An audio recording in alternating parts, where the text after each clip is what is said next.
Red it black.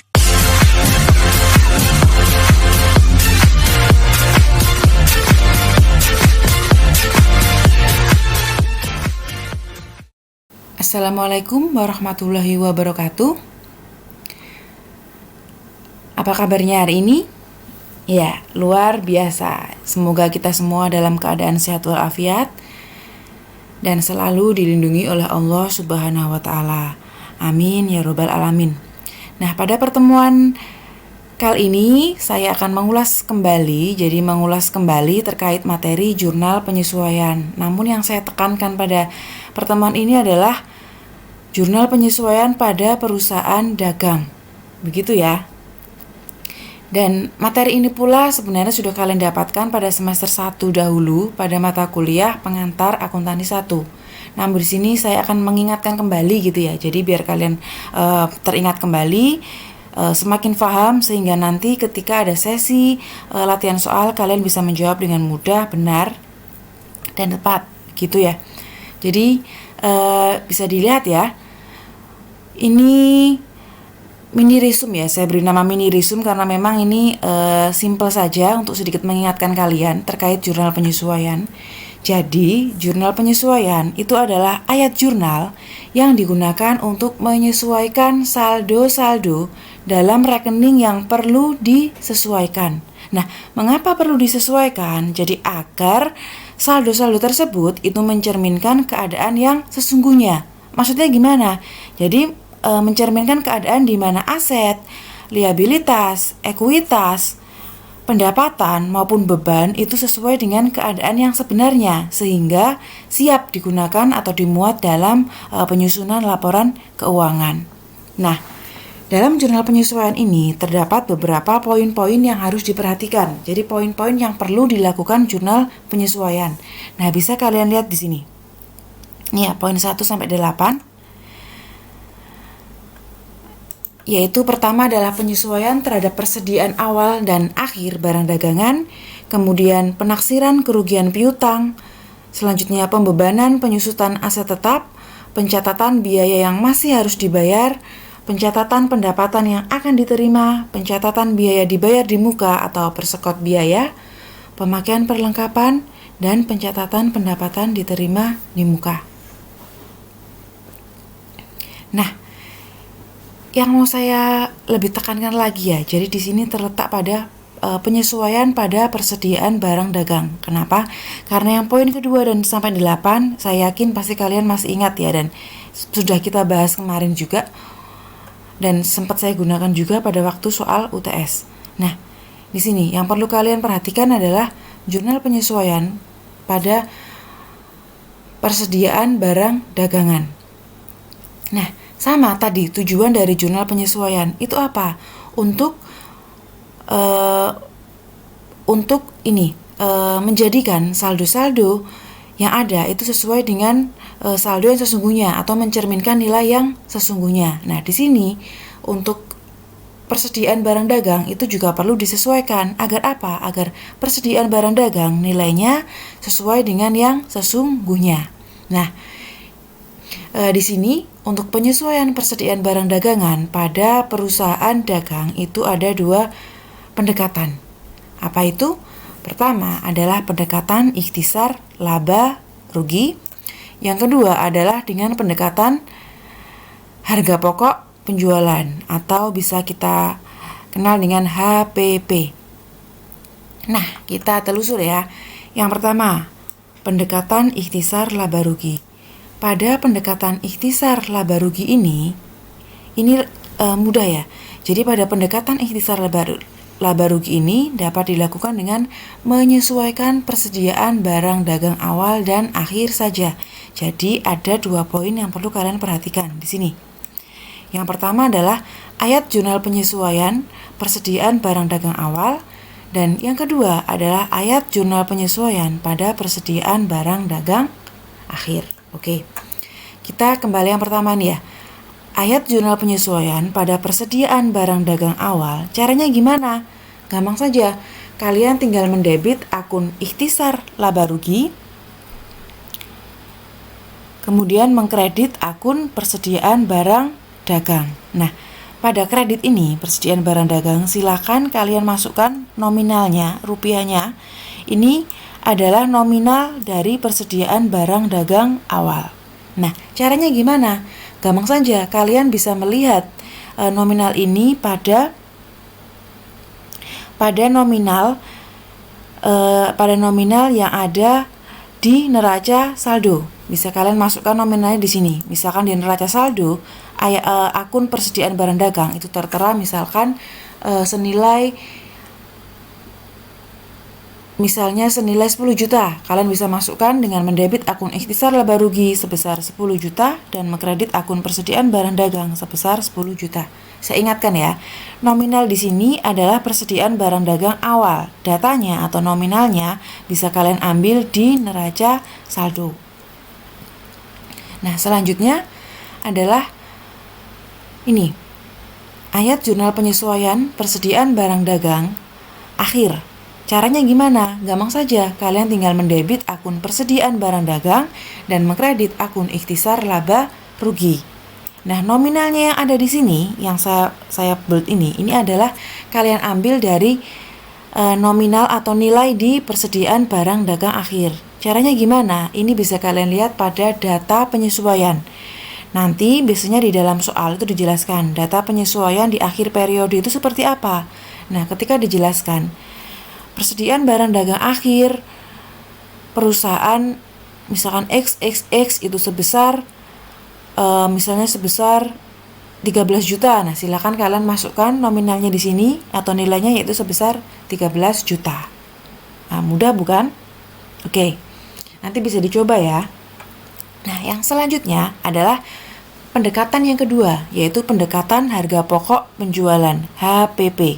Nah, untuk pendekatan penyesuaian persediaan barang dagang di HPP, harga pokok penjualan, ini akan melibatkan seluruh komponen HPP. Jadi ada 6 komponen HPP ya. Masih ingat kan ya? Pertama adalah persediaan barang dagang awal, kemudian pembelian, beban angkut pembelian, retur pembelian, potongan pembelian, dan persediaan barang dagang akhir. Nah, sehingga ke-6 komponen ini harus kalian sesuaikan. Begitu ya. Nah, bisa dilihat ada 6 poin yang harus kalian sesuaikan. Yang pertama, ayat jurnal penyesuaian terhadap persediaan barang dagang awal. Caranya gimana? Gampang saja, kalian tinggal mendebit akun harga pokok penjualan atau HPP dan mengkredit persediaan barang dagang. Nah, nominalnya gimana Bu caranya? Nah, nominalnya bisa kalian ambil di mana? Di data atau nominal yang tertera pada akun persediaan barang dagang di neraca saldo. Kayak tadi ya, yang di metode ikhtisar laba rugi ya. Jadi kalau di neraca saldo misalnya akun persediaan barang dagang itu tertera 10 juta, bisa kalian masukkan di sini sebesar 10 juta. Jadi debit dan kredit nominalnya sama, 10 juta. Yang selanjutnya,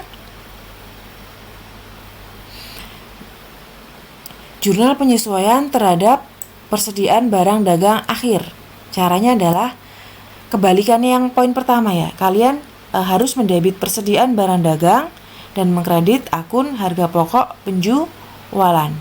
Nah, persediaan barang dagang di sini nilainya atau nominalnya dapat kalian ambil pada data di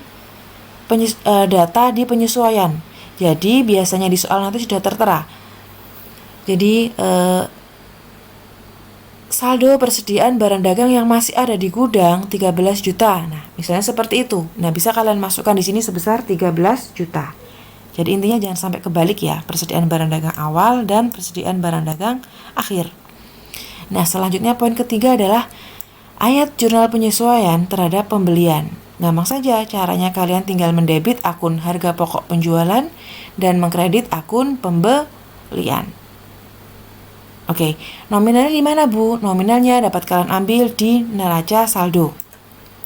Lihat pada akun pembelian, ada berapa?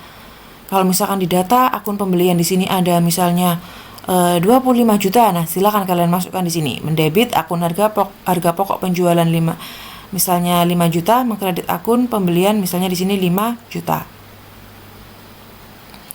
Kemudian selanjutnya adalah ayat jurnal penyesuaian terhadap beban angkut pembelian. Nah, untuk menyusun ayat jurnal penyesuaian pada beban angkut pembelian, gampang saja, sama kayak yang tadi ya. Jadi kalian tinggal mendebit akun harga pokok penjualan dan mengkredit akun beban angkut pembelian. Nah, nominal ini bisa kalian cari dalam data di neraca saldo.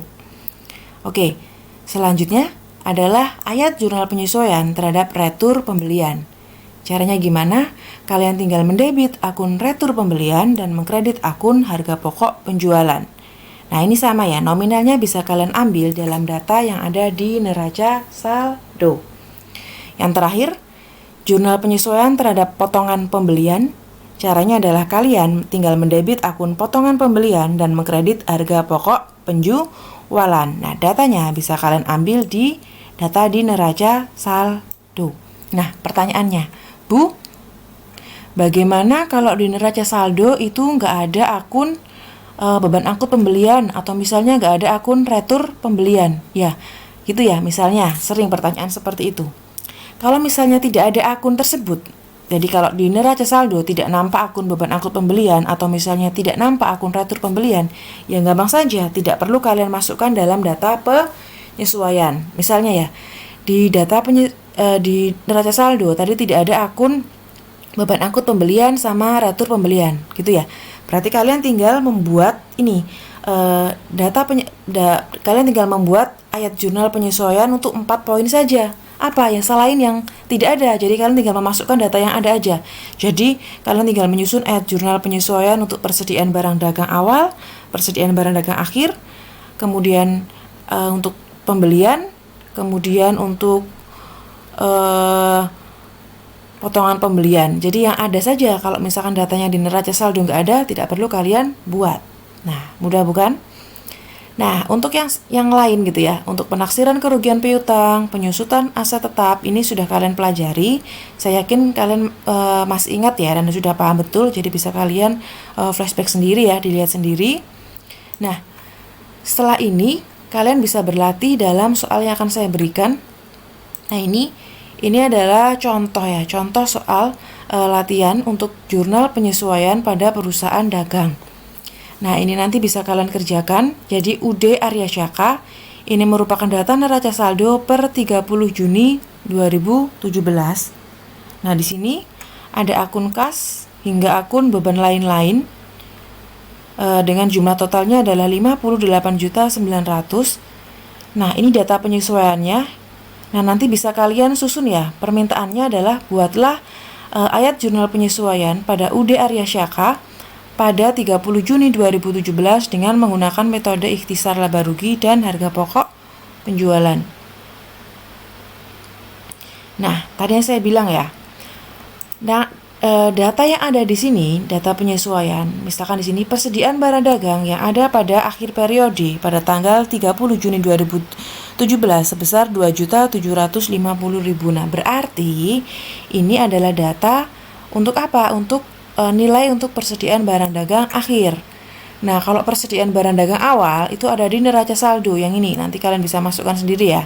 Sebesar 2 juta. Nah, selanjutnya kayak yang tadi ya, untuk akun pembelian, kemudian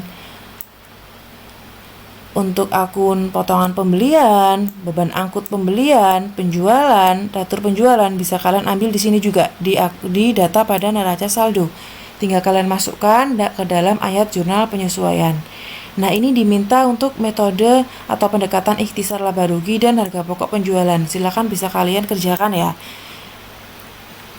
Oke, begitu. Silakan bisa kalian coba. Kemudian untuk sesi pertanyaan bisa kita buka dalam kolom kelas Google Classroom ya, pada kode yang telah saya berikan. Oke? Semoga sedikit cuplikan materi ya pada kesempatan ini bermanfaat. Semoga kalian bisa memahaminya. Oke, saya cukupkan sekian. Wassalamualaikum warahmatullahi wabarakatuh.